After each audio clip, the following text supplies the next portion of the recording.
himself, say a word or two, and then proceed with his talk. Is that okay? I cannot sleep. There is a device on my leg. It requires that I wake up an hour early so I can plug it into a charger and stand next to the outlet like charging a cell phone for the day. But not the day, actually mere hours. After that, the device runs out of juice. Wherever I am, I have to find an outlet to plug myself into. If I don't, I'm likely to be thrown back on Rikers Island. The device is my ankle bracelet, which I've now been wearing for 63 days. I wear it afraid that someone at work will notice the bulge. When I go to school, I worry my friends will spot it and leave me. I push it up into my jeans, hoping they won't see. But the higher I push it up, the more it starts to hurt. Most days, my feet go numb. I try wearing bell bottoms. When I came home, I wasn't the same I, and home wasn't home anymore. I've been alternating 3 pairs of pants for almost 3 months now. The only pants that can accommodate the device. The device has me strapped too, to a mistake that I made at the age of 22. The device is both literally and metaphorically my greatest source of pain. But every day I rise, stand by the socket, and charge my ankle. These words were written by a young man in New York a couple of years ago and was published in an article by the Marshall Project. So today I want to talk to you about a transformation that has quietly taken place within the criminal justice system with little fanfare and scant attention. A shift that will ultimately challenge the way in which we think and understand incarceration, punishment, and the extent of the carceral state. And that is the sharp proliferation of surveillance technologies in corrections departments across the country, specifically electronic ankle monitors. These devices that strap onto individuals and track their locations everywhere they go, all times during the day, typically as a part of home confinement programming. So I'll fashion this presentation in 3 parts and move through as quickly as I can because I do want to leave some time, hopefully, for discussion. First, I will say a bit about the current decarceration movement that is occurring in this country. Then I want to highlight some of the salient arguments of the popular debate on the use of electronic monitoring, while also raising some concerns there. And I'll end by stressing what I believe to be a large concern with this shift that we are witnessing in corrections, and note some potential paths forward. Now I'll just say we're truly in an interesting time, in my opinion, also a quite precarious time for criminal justice history. In no time in history, in no place on earth, have we seen incarceration utilized in the way that we have in this country. Almost everyone now can quote that often shared stat that the United States has only 5% of the world's population, but 25% of the world's incarcerated population. Even more, over the past 50 years, the number of individuals incarcerated grew by 700%, from 330,000 to over 2 million today, with an additional 4.5 million individuals under correctional supervision. While these numbers are often startling, they still may not capture the full enormity of our criminal justice system, because we have somewhere between 12 to 15 million individuals who are arrested and enter into American jails every year. To put this in perspective, it is almost more than 60% of those individuals who are detained have not been convicted of a crime. And the financial costs are enormous. In one year, 2015, the Vera Justice Institute noted that 45 states reported spending nearly $43 billion on prison costs alone. It's nearly a $1 billion per year, per state average. Over the past decade, these startling numbers have caught the attention of everyone on every side of the political and social spectrum, particularly during the economic downturn and recession. So these wide concerns over rising prison costs and prison populations have forced those deeply concerned with mass incarceration to turn and start considering decarceration. Now, the focus of decarceration generally is understood as the development and implementation of strategies that reduce prison populations. But if you ask Dr. Ernest Drucker, research professor in criminal justice and anthropology at John Jay College of Criminal Justice in New York, he would say that decarceration means and must mean more than getting individuals out of prison. He notes and argues it means healing trauma, restoring civil rights, and ending the suffering this criminal justice system has imposed on American families and communities. Over the past decade as well, decarceration, as it is generally understood, has been thought of as increasingly viable and necessary as a solution to our mass incarceration problem. And indeed, the support has been significant. The national rate of imprisonment has decreased nearly 8% since 2006, the result of most states significantly reducing their prison populations through intentional strategy and programming. We've seen decarceration even be promoted from the U.S. Supreme Court. In Brown versus Plata, the U.S. Supreme Court told the state of California, which had prisons at over 300% capacity, that they needed to reduce their prison population because they were in violation of the 8th Amendment for the conditions that they held their inmates in. We saw at the end of Obama's presidency, he commuted the sentence of 1,000 inmates, more than any other president before. We saw Senator Cory Booker and Senator Richard Blumenthal introduce on the Senate floor the Reverse Mass Incarceration Act, which would incentivize states in reducing their prison populations. Indeed, decarceration is a movement, and decarceration efforts are continually pushing forward. In this decarceration momentum, questions have been raised about public safety. Critics have articulated concerns that reducing prison populations through outright release could jeopardize the gains that we have made in reducing the number of crimes committed each year. The general response of those who are proponents of decarceration has centered on promoting and pushing this idea of smart decarceration. Smart decarceration argues that through proactive, transdisciplinary, and empirically driven strategies, effective decarceration can be achieved while also maximizing public safety.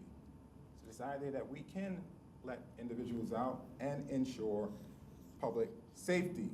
Now, this balancing act has shifted the focus of decarceration toward the development and implementation of innovative, as they note, innovative alternatives to incarceration that ensure public safety. Toward this end, electronic surveillance technologies have garnered a lot of attention and emerged as solutions that end mass incarceration while also contributing to security. Now, the surveillance technology deployed by corrections departments across the country at the pretrial, post-conviction, and parole stages vary, but they all operate along the lines of what I call the electronic surveillance pipeline, which operates on the front end with risk assessments, algorithm instruments.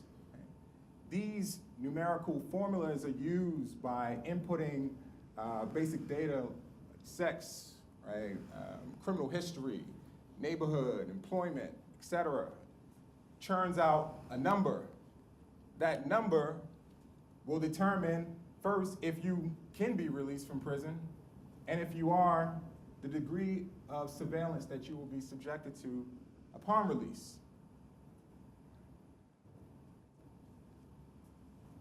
The degree of surveillance that you'll be subjected to is apparent in the community manifestations of surveillance technology. The most popular is electronic ankle monitors, but we've seen a number of states are experimenting with probation and parole kiosks. And you may ask, what is a probation and parole kiosk? These probation and parole kiosks are set to take the place of probation and parole officers, or supplement actually having to meet with a probation or parole officer, where individuals go up, they enter in data, they give biometric information, they scan their fingerprints, sometimes it's facial recognition, and they check in there, and then they return home, right? It's a way of keeping track and surveilling individuals. With respect to electronic monitoring, we see that between 2005 and 2015, the Pew Charitable Trust noted a rise of nearly 140%. And even these numbers, noting the great rise in the use of electronic monitoring, does not capture the use of these devices in immigration-related cases, which is high. And we see this playing out in two of the biggest criminal justice reform efforts that we have seen in the past year. With the First Step Act, and with California, Governor Jerry Brown signing legislation to make California the first state to formally end cash bail. With both bills, electronic monitoring is slated to play a dominant role to the answer of what do we do with people upon release. Look at the language in the First Step Act. Types of pre-release custody. A prisoner shall be placed in pre-release custody as follows. A, home confinement.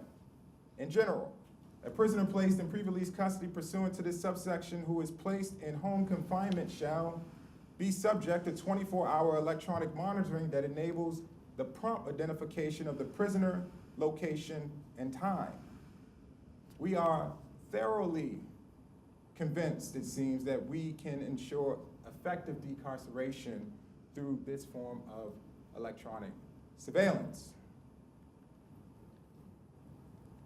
Although not everyone is convinced, there's been a growing movement in the past couple of years in opposition to this widespread use of electronic monitors, led by people like James Kilgore at the Center for Media Justice, and scholars and advocates associated with the coalition Data for Black Lives. These advocates have popularized the term E-carceration in their No Digital Prisons campaign as a way to describe the expanding power and harm of electronic surveillance in corrections. They argue that, quote, while freeing people of the harsh conditions of incarceration is a priority, high-tech alternatives such as electronic monitors are not adequate, as surveillance through these devices more closely resembles confinement than prison, end quote. They stress that in many ways electronic monitoring simply replicates incarceration on the outside, almost as an outsourcing of prison to vulnerable communities.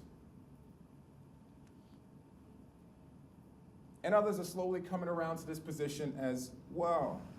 Michelle Alexander, famed author of the bestseller, The New Jim Crow, in a recent New York Times article, has described the rapid escalation in the use of these electronic devices as the newest Jim Crow. She notes that when an individual is on electronic monitoring, quote, you're effectively sentenced to an open-air digital prison, one that may not extend beyond your house, your block, or your neighborhood, end quote. Michelle Alexander, those at the Center for Media Justice, and others who are fighting back and pushing back against the widespread use of electronic monitoring, take issue with the popular debate that is happening with respect to what are the perceived benefits of engaging in this sort of correctional surveillance. And the defense of electronic monitoring rests primarily on three main arguments: public safety benefits, reduced cost benefits, and the benefit of individuals returning to their communities. So let's talk about each of these. Public safety.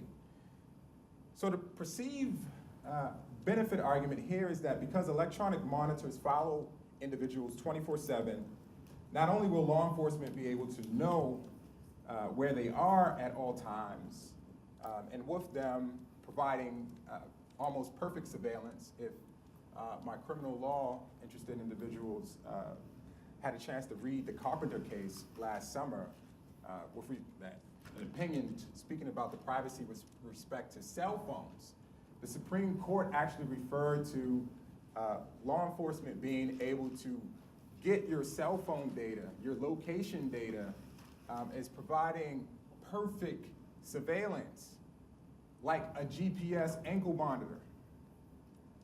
And the court said, oh no, we can't allow that without a warrant. But we do it every day with respect to GPS ankle monitors. So the idea that police officers are able to engage, law enforcement is engaged in perfect surveillance, right? And also because this idea that electronic monitors will act as a deterrent, like Jeremy Bentham's panopticon. It's the idea that the person who is being monitored knows that they are under the watchful eye of the state, watchful eye of the law, and that helps to curb recidivism. However, the data with respect to recidivism is not conclusive. In 2017, a team of experts from the University College London and Australia National University carried out the largest electronic monitoring investigation project to date, a global study of English language research done on electronic monitoring from 1999 to 2017. In their report, a systematic review of the effectiveness of electronic monitoring of offenders. They focused on electronic monitors' contribution to reductions in recidivism. Now, in this global engagement, pouring through the research, they found 372 articles, 372 studies, 17 of which attempted to quantitatively measure electronic monitoring's impact on recidivism specifically. Their overall findings show contradictory results, and they concluded that electronic monitoring of offenders does not have a statistically significant effect on reducing reoffending. Now, in speaking about electronic monitoring and thinking about the public safety benefits, I often joke with people. I say, well, it's not as if these electronic monitors can demobilize a person or give you a shock and knock you out. It wouldn't stop a person from engaging in a criminal act. And I would say that jokingly, and recently I had to say to myself, I need to stop saying that. I don't want to give anyone any ideas for technology to be developed. However, apparently that idea is already out there. The technology is being developed now for these units to be able to not only demobilize a person, but take blood samples, test for drugs, etc. This past summer, only 6 months ago, I published an article that looked at the use of electronic monitoring in juvenile courts in the Journal of Criminal Law and Criminology. And if you know anything about the Journal of Criminal Law and Criminology, it's peer-reviewed as well. Out of Northwestern Law School, it is this has the second most widest readership, only second to the Harvard Law Review. In the same volume in which I published an article that said that perhaps we should be mindful of how these practices are being adopted and used for minors. I raised the issue that the electronic monitoring is not only being done with adults, it's being mimicked and copied by juvenile courts across the country for kids as young as 8, 9, and 10 years old. I said, well, maybe that doesn't seem right, particularly given all the science around adolescent brain development and the deep vulnerability of minors. In that same volume, there was an article posted by the title. Same volume.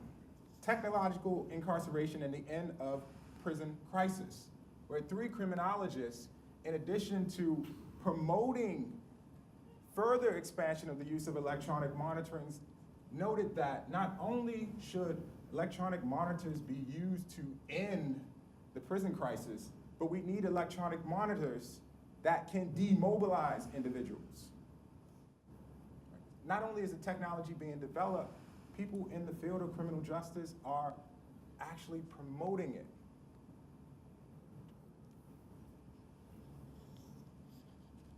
Cost reductions. Now, this argument rests on the fact that electronic monitoring programs are cheaper than the cost of incarcerating an individual, which is true, which is very true. Unfortunately, that is usually where the conversation ends. This limited focus on cost of electronic monitoring versus incarceration leaves out other generated costs. For example, the costs passed on to families. Electronic monitoring programs charge individuals for their own surveillance, ranging from anywhere between $10 a day to upwards of $50 or $60, and require you to have telephone services and to make sure that your electricity bill is paid and up to date. Not only does this make it more likely that those with means will be able to participate, you think of Martha Stewart on electronic monitoring, right?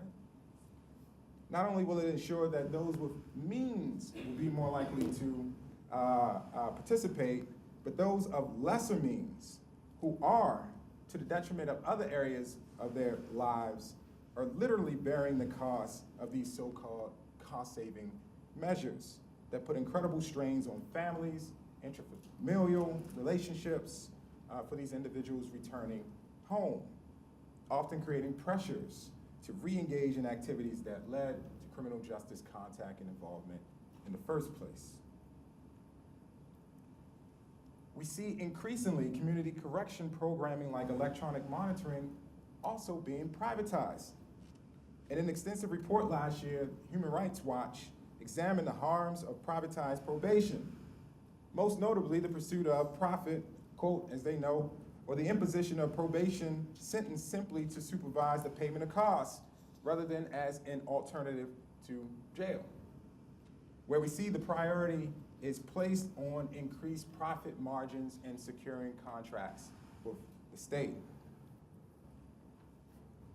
So we also fail to think of costs in terms of dealing with the 2 largest private prison corporations, GEO Group and Core Civic, formerly known as Corrections Corporation of America, 2 of the main culprits identified in the mass incarceration crisis for their violations of detainees and those in prison. These same companies are seeing the writing on the wall with this movement towards decarceration and are already profiting from it in the same way they profited off of mass incarceration. Ann Schlarb, Senior Vice President of the GEO Group, explained at the company's earnings call that the company is, quote, enthusiastic about expanding its offender rehabilitation services, which they believe is in line with criminal justice reform discussions. Quote, we view these efforts as positive, and we believe that the emphasis on offender rehabilitation and community reentry programs as a part of criminal justice reform will create growth opportunities for our company. In a 2016 report, the advocacy group In the Public Interest noted that since 2005, GEO Group and Core Civic have spent nearly $2.5 billion, would it be $2.5 billion into acquiring smaller companies that cater to different parts of the criminal justice system, such as companies developing and operating the technology for electronic ankle monitors. Even more, as individuals are placed on monitoring, more data storage and systems are needed, which will create additional costs, for one, that aren't taken into account, and also allow for these private companies lining up to further exploit this decarceration move with a focus on electronic surveillance. These companies are adept at changing to the political climate. And the cost to the public of privatizing in this way is seldom discussed in this argument as to the cost benefits of electronic monitoring. Probably the most touted benefit of the use of electronic ankle monitors is that it allows people to return home and escape the horrors of prison, to be with family and to be with loved ones. It's the argument that being home is being better than in a cell. However, this better than jail dichotomy is misleading. And that is because electronic monitoring programs are set up for people to fail. In a recent report produced by Berkeley Law School, Samuelson Law, Technology, and Public Policy Clinic, they did an exhaustive examination of the policies regulating electronic monitoring for juveniles in all 58 counties in California. In addition to the inconsistency in policies from one jurisdiction to the next, one of the things that they noted over and over and over again was how rigid and restrictive the programs were, about where one can go, the types of activities one can participate in, seeing family, seeing kids, need to seek permission to go everywhere, often excluding individuals from family events and other gatherings that are necessary, or that we think are necessary for strengthening community bonds and ties, which are necessary or critical for reentry. So out of curiosity, this morning I said, let me do a search and pull up some policies. I chose York, Pennsylvania. I said, let me pull up the electronic monitoring policies, York, Pennsylvania, just to give people today insight into some of the restrictions. This is right from the website. When you're on electronic monitoring, you're not permitted to stop anywhere on your way to and from your destination, to work in excess of 60 hours, to work more than 6 days, to work more than one job, to work under the table, to work beyond 75 miles, to work where you are required to take overnight trips, to attend funerals, to visit friends in the hospital, to go grocery shopping or any kind of shopping, to use the laundromat, to get haircuts, to attend your children's in-school or after-school activities or sports events, to work in establishments that sell firearms, to use pools or hot tubs, to attend medical appointments for other family members.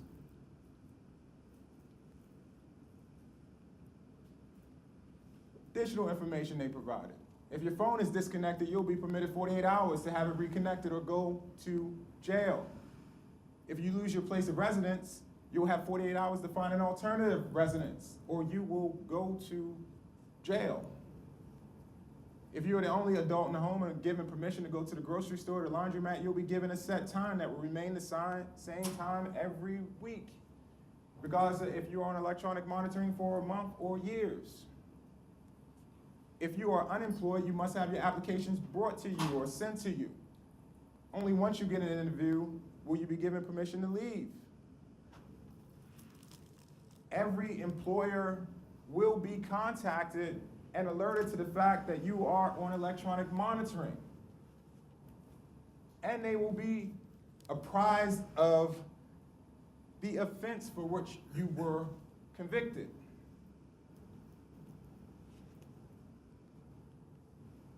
And the fine print. When you are wondering whether or not you'll be permitted to go somewhere, ask yourself the following question. If you were in jail, would you be able to do this? If the answer is no, then chances that you will not be able to do it on electronic monitoring either. The takeaway here is that it is almost too easy to fail. So this idea that home is better than prison is often only a temporary reprieve before that person ends up back in prison. It should also be noted that when there are violations, what also happens when that individual goes to court, right, or sometimes it's not even to court, that probation officer or that parole officer may have the authority to do it, but they add more stipulations, more regulations on top of the requirements that you already have. which also increases the likelihood that you will fail in meeting the requirements for this program. Faulty tech, something that needs to be noted as well. This technology is not fail-proof. In fact, if you do a quick Google search of false alerts in electronic monitoring, you will see so many articles covering times where individuals suffered a false notification and was hauled off to jail. This past fall, I was in Wisconsin, and I had the opportunity to talk to a gentleman who was on electronic monitoring who had false alert go off and spent a couple of days in jail. And one of the interesting things about Wisconsin is one of a number of states that allow for lifetime requirement of electronic monitoring. One of a number of states that allow for lifetime, as in you will never take off the ankle bracelet while you are alive, monitoring for certain offenses. There are also noted employment discrimination that happens as well. All of this increases the likelihood of reincarceration. So being released is typically only temporary before that person inevitably finds themselves back in prison. And we don't actually even have accurate data on how many people are returning to prison, because oftentimes the focus is on recidivism. That depends on how you define recidivism. Recidivism is usually when you are committing or being brought in for another criminal charge. What that does not capture is if you are violated and sent to jail. It's not a new case, not a new charge. So, what is the big concern? I think a major concern that is not part of the popular debate, certainly has not been discussed in criminal law scholarship, not until I published this paper, and is only in the beginning of being discussed in the fields of sociology and criminology literature, is how the use of surveillance technology acts to further marginalization of historically subordinated groups, namely people of color, poor people of color, in fact. That in this move from decarceration to e-carceration, we've run the risk of producing a subgroup of surveillees who are divorced from the civic life of their community, divorced from opportunity for social mobilization, divorced from political and educational life and opportunities. The biggest harm that was ascribed to mass incarceration, identified by scholars like Michelle Alexander and Loic Lequant, was this idea that mass incarceration reified and deepened America's racial caste system by locking those with criminal justice contact and criminal records out of meaningful opportunities for social advancement. That was identified as the primary harm of mass incarceration. Thus, I question whether e-carceration, this e-carceration regime, can truly be an answer for moving us away from the harms of mass incarceration. We know these harms anecdotally, but recent social science is seeking to verify this quantitatively. Sarah Brain, sociologist at UT Austin, set out to examine this process quantitatively. With work on big data surveillance and system avoidance theory, she shows that those who come in contact with the criminal justice system, particularly those who remain under criminal justice surveillance after contact, are less likely to interact with surveilling institutions. That is system avoidance theory. So what are surveilling institutions? Medical, financial, labor market, educational institutions. In other words, she notes in her theory of system avoidance that, quote, system avoidance is a potential mechanism through which the criminal justice system contributes to social stratification. It severs an already marginalized subpopulation from institutions that are pivotal to desistance from crime and their own integration into broader society. Even more, scholar Turin Mohannan at UN Chapel Hill, in his report, Regulating Belonging, Surveillance, Inequality, and the Cultural Production of Abjection, notes, marginalizing surveillance presupposes as an initial condition the untrustworthiness of subjects, which is a form of judgment delegated and imposed by the technological systems in question. The very presence and coercive acceptance of electronic monitoring systems work to legitimate the forms of judgment they tacitly assert. The various systems of monitoring the crimes and debts of poor are forms of marginalizing surveillance with potentially devastating effects.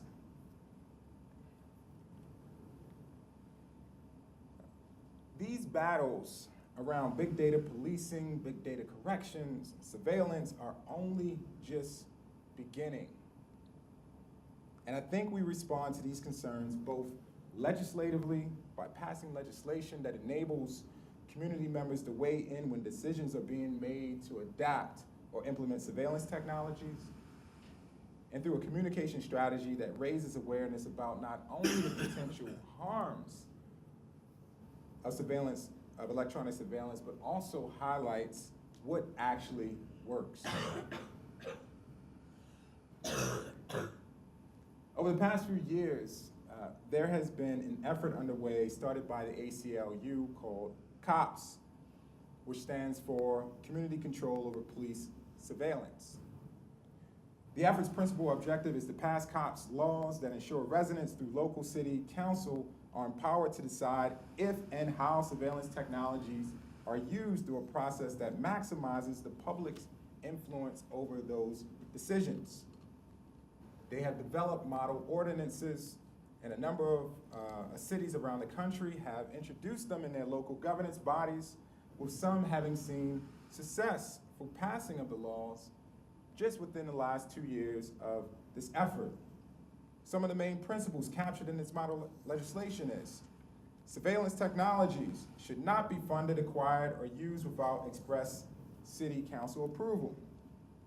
Local communities should play a significant and meaningful role in determining if and how surveillance technologies are funded, acquired, and used.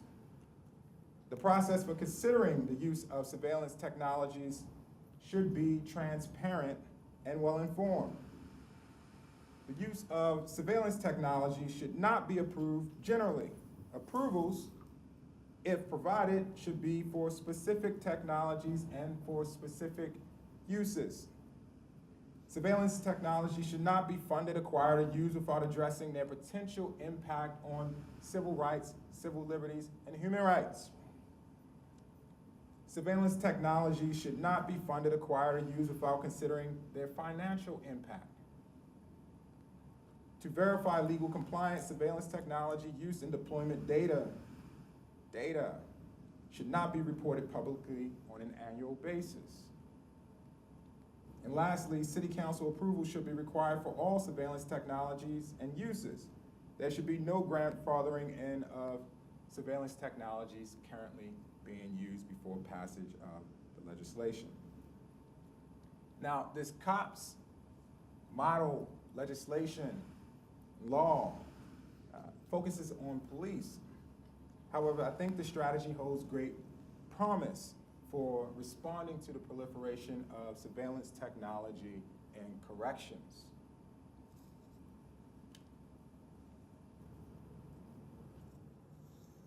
And lastly, it is ultimately going to take changing ourselves to move away from a punitive framework.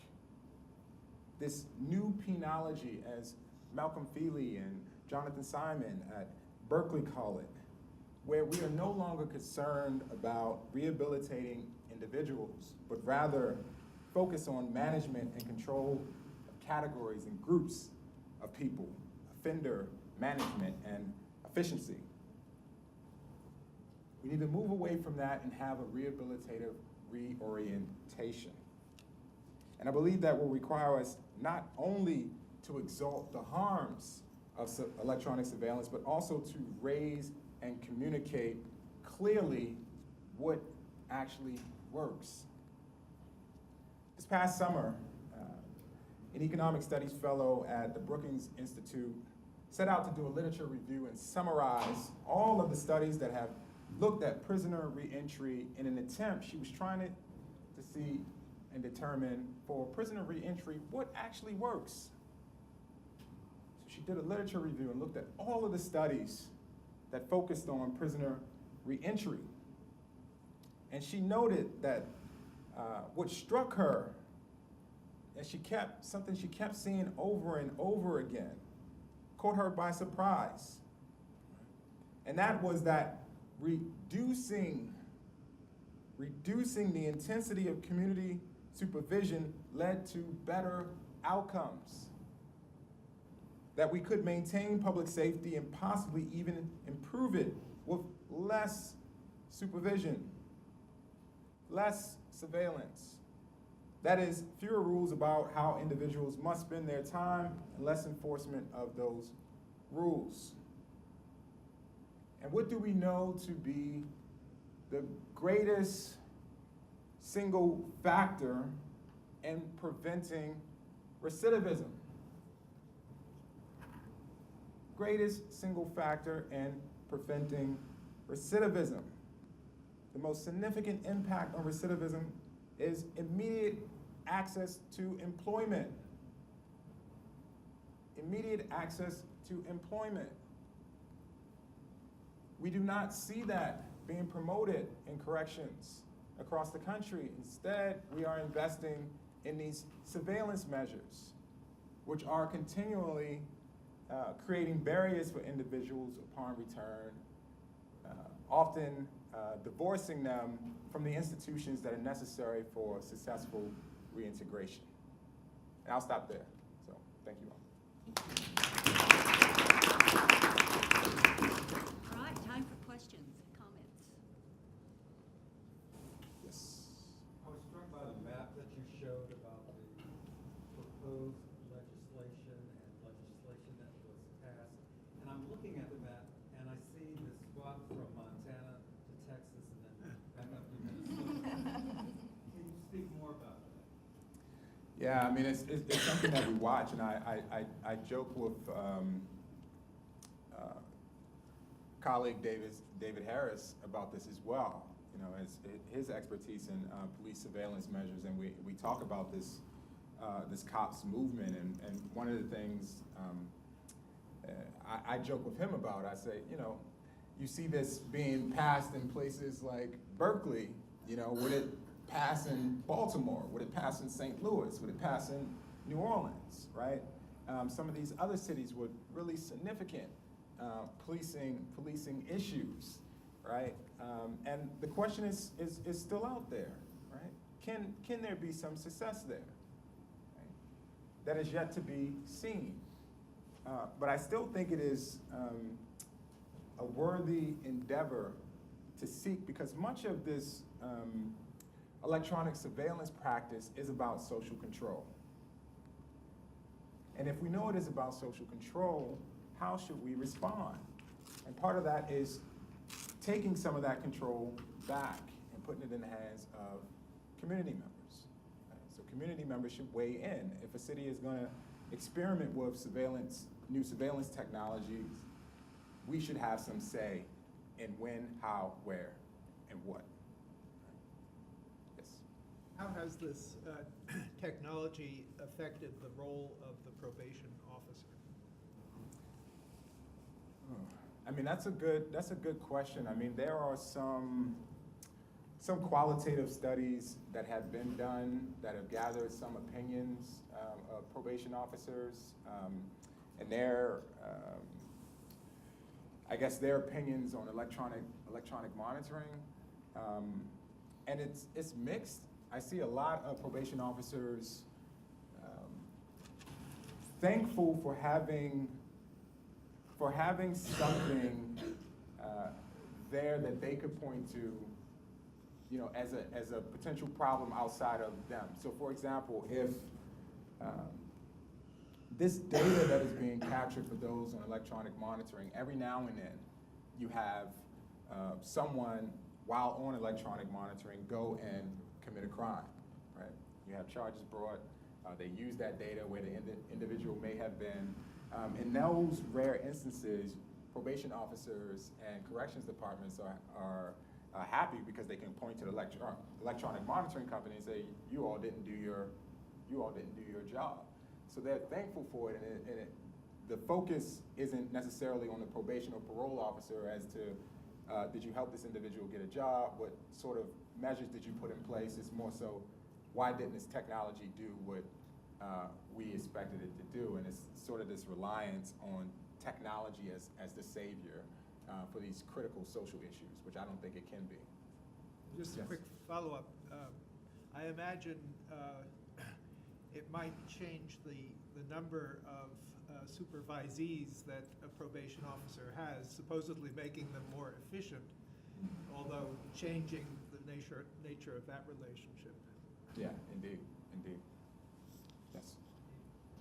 So one potential consequence that comes to mind for me is, be it through false alerts or road is closed and the path to work changes, whatever it might be, there's a likelihood of increased conflicts, meetings with law enforcement officers. And I'm curious if that's starting to, if we're seeing that trend develop and what your senses of some of the extra imposed costs from that might be. I don't have any personal anecdotes or news stories or articles that I can recall where that has specifically been, where there's been some very terrible outcome with the interaction between the individual and police. But what, as I was a criminal defense attorney and represented individuals on electronic monitoring, oftentimes what was identified to me as a significant issue with respect to false alerts was an individual would be home and they would walk too close to the back door and the alert would go off, and you would have 10 law enforcement and corrections officers show up in the neighborhood, and it would happen multiple times in this sense of embarrassment, having neighbors see law enforcement continually show up as a result of these false alerts. So I generally see it in that way. Yes. How is it determined who is subject to the electronic devices and the terms under which the device must comply? So I guess what I'm wondering is, are these individuals that would otherwise continue to be in jail, or are these individuals that are in some kind of status where they think, why is it we have to continue to do surveillance on these individuals, and how is that decision made? And who are they, in what way is this a proxy for some other kind of criminal justice treatment? So I think the first thing you was asking about the license, who controls the license? I'm just, how did we end up with, we have incarceration, and then we have, you finished your prison term, and I know there's debate about what that means, but generally speaking, we think you've complied with your designated punishment, and you should be able to re-enter your life, right? So here's this in-between limbo stage you're describing. How do individuals end up in that situation? How have we moved toward increased use of that? What is it supposed to be a proxy for? How do we how is that, how do we determine who gets that treatment? I mean, I think that's a complicated question, but I'll try to respond to it in a couple of ways, because as you asked it, I think of a number of issues bearing on that question, and I think largely it is how do we get here is an economic profit motive question or answer I would pose to you, and I raise the issue of these the private prison companies getting involved here, right? So what we know is that there has been a great pushback on private prison corporations running these private prisons because of all of lawsuits that have come about, all of the allegations of harm, right? So a number of private prisons have been closing. And in seeking to fill that gap, these private prison companies are investing in rehabilitative services.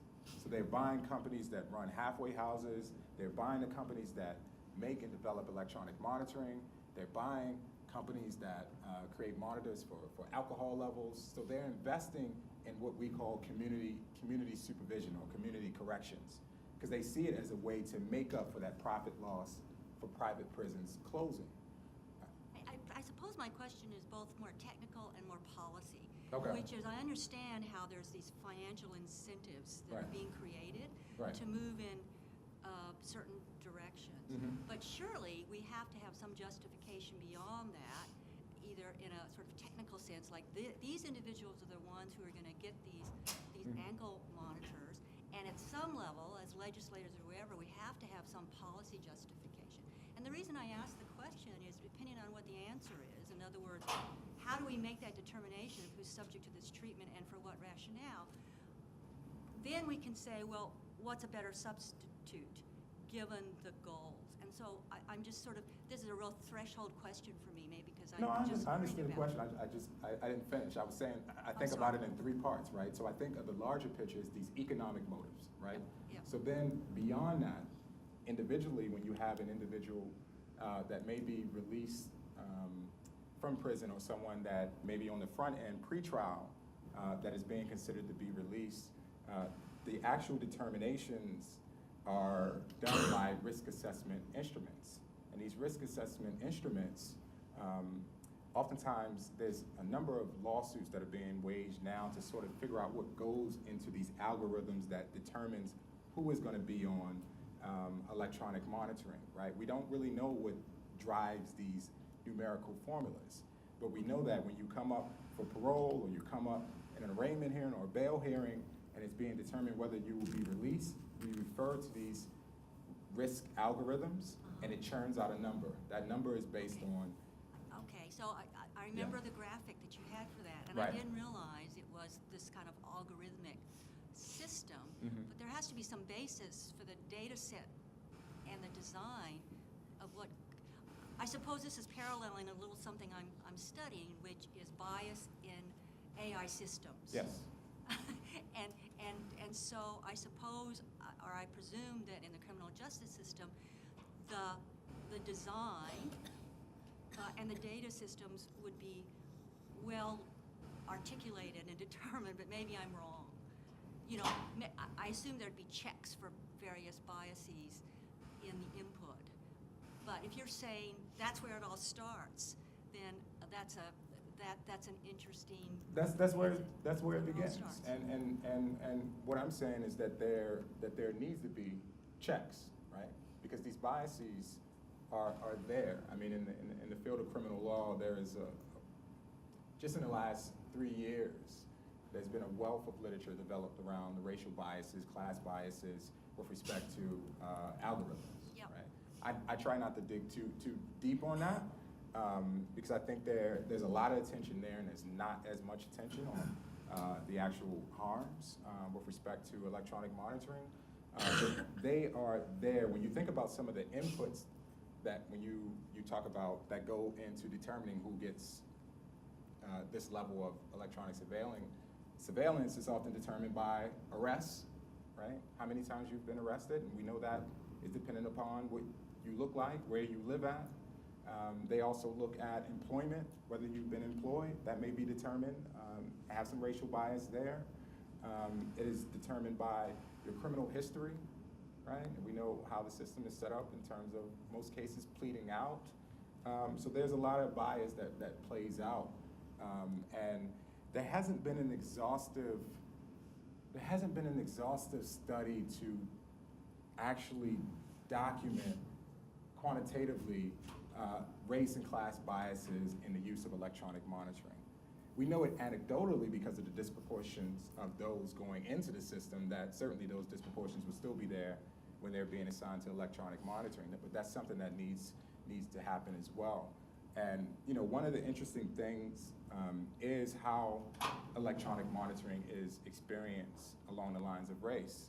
So there's a study that came out a couple of years ago where these social scientists in Kentucky, I believe, they gave a survey to a number of individuals detained in a prison there in Kentucky, and they were all about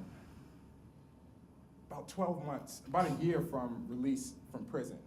And the survey given to the inmates asked them, would you rather be released now and have to spend the next 12 months on electronic monitoring, right? Or would you rather remain detained for another 12 months and then be released without that sort of surveillance restriction?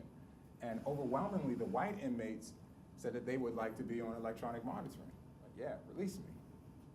And quite the opposite for black inmates. Overwhelmingly, the black inmates said that, no, I would rather remain in jail for the next 12 months than be placed on electronic monitoring, right? Which says a lot there about how the impacts of that sort of surveillance manifests along the lines of race. Yeah, and the reception they anticipate. Yes. Right. And it might not even be anticipation, it might even be from experience, right? Or others, family members' experience as well. Yes.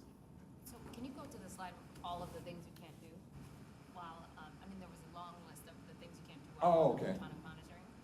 So one of the things I was wondering, as you were presenting, is that there are a couple of responses to the problem that you present. And one is, okay, well, if we just got rid of that list, would you be fine with electronic monitoring? The other thing would be, well, do we just need to improve the technology so that there aren't false alarms and whatever else, and then would you be fine with the surveillance? And then the third thing I was wondering is there is also a timing aspect, right? So PA is in the midst of, I think, proposing limits on how long people can be on probation, right? So one of the problems is there's this really long arm. You are quote unquote let out, but you go on probation for 15 years, 10 years. And so you're going to find some violation of those things within that 10-year, 15-year period. So if the electronic monitoring was reduced to, instead of 15 years, a year, would you be okay? So what's your limit? What would make electronic monitoring okay, or is it just period, normatively, and anathema? So the first question you asked was if we got rid of, I think, these restrictions, would I be okay? I think the reason I put this here and the reason why I spent time covering these three things, this isn't my interest. This isn't my arguments here around public safety, about costs, benefits, returning home. The point of discussing this was to show what is happening in this debate around whether or not we should engage in this form of surveillance, right? I brought up the benefits and some of the concerns around that, and one of the concerns about returning home is this idea that you just, once you're released on electronic monitoring, everything is okay in your home. And I put that up there to show that it's so restrictive that, you oftentimes return right back into prison, right? So I don't really, I wanted to put that out there. I don't see that as my takeaway for focusing on this issue, right? My concern is that what's not a part of this three-headed monster of a debate is the impact or the effects of social marginalization for individuals, right?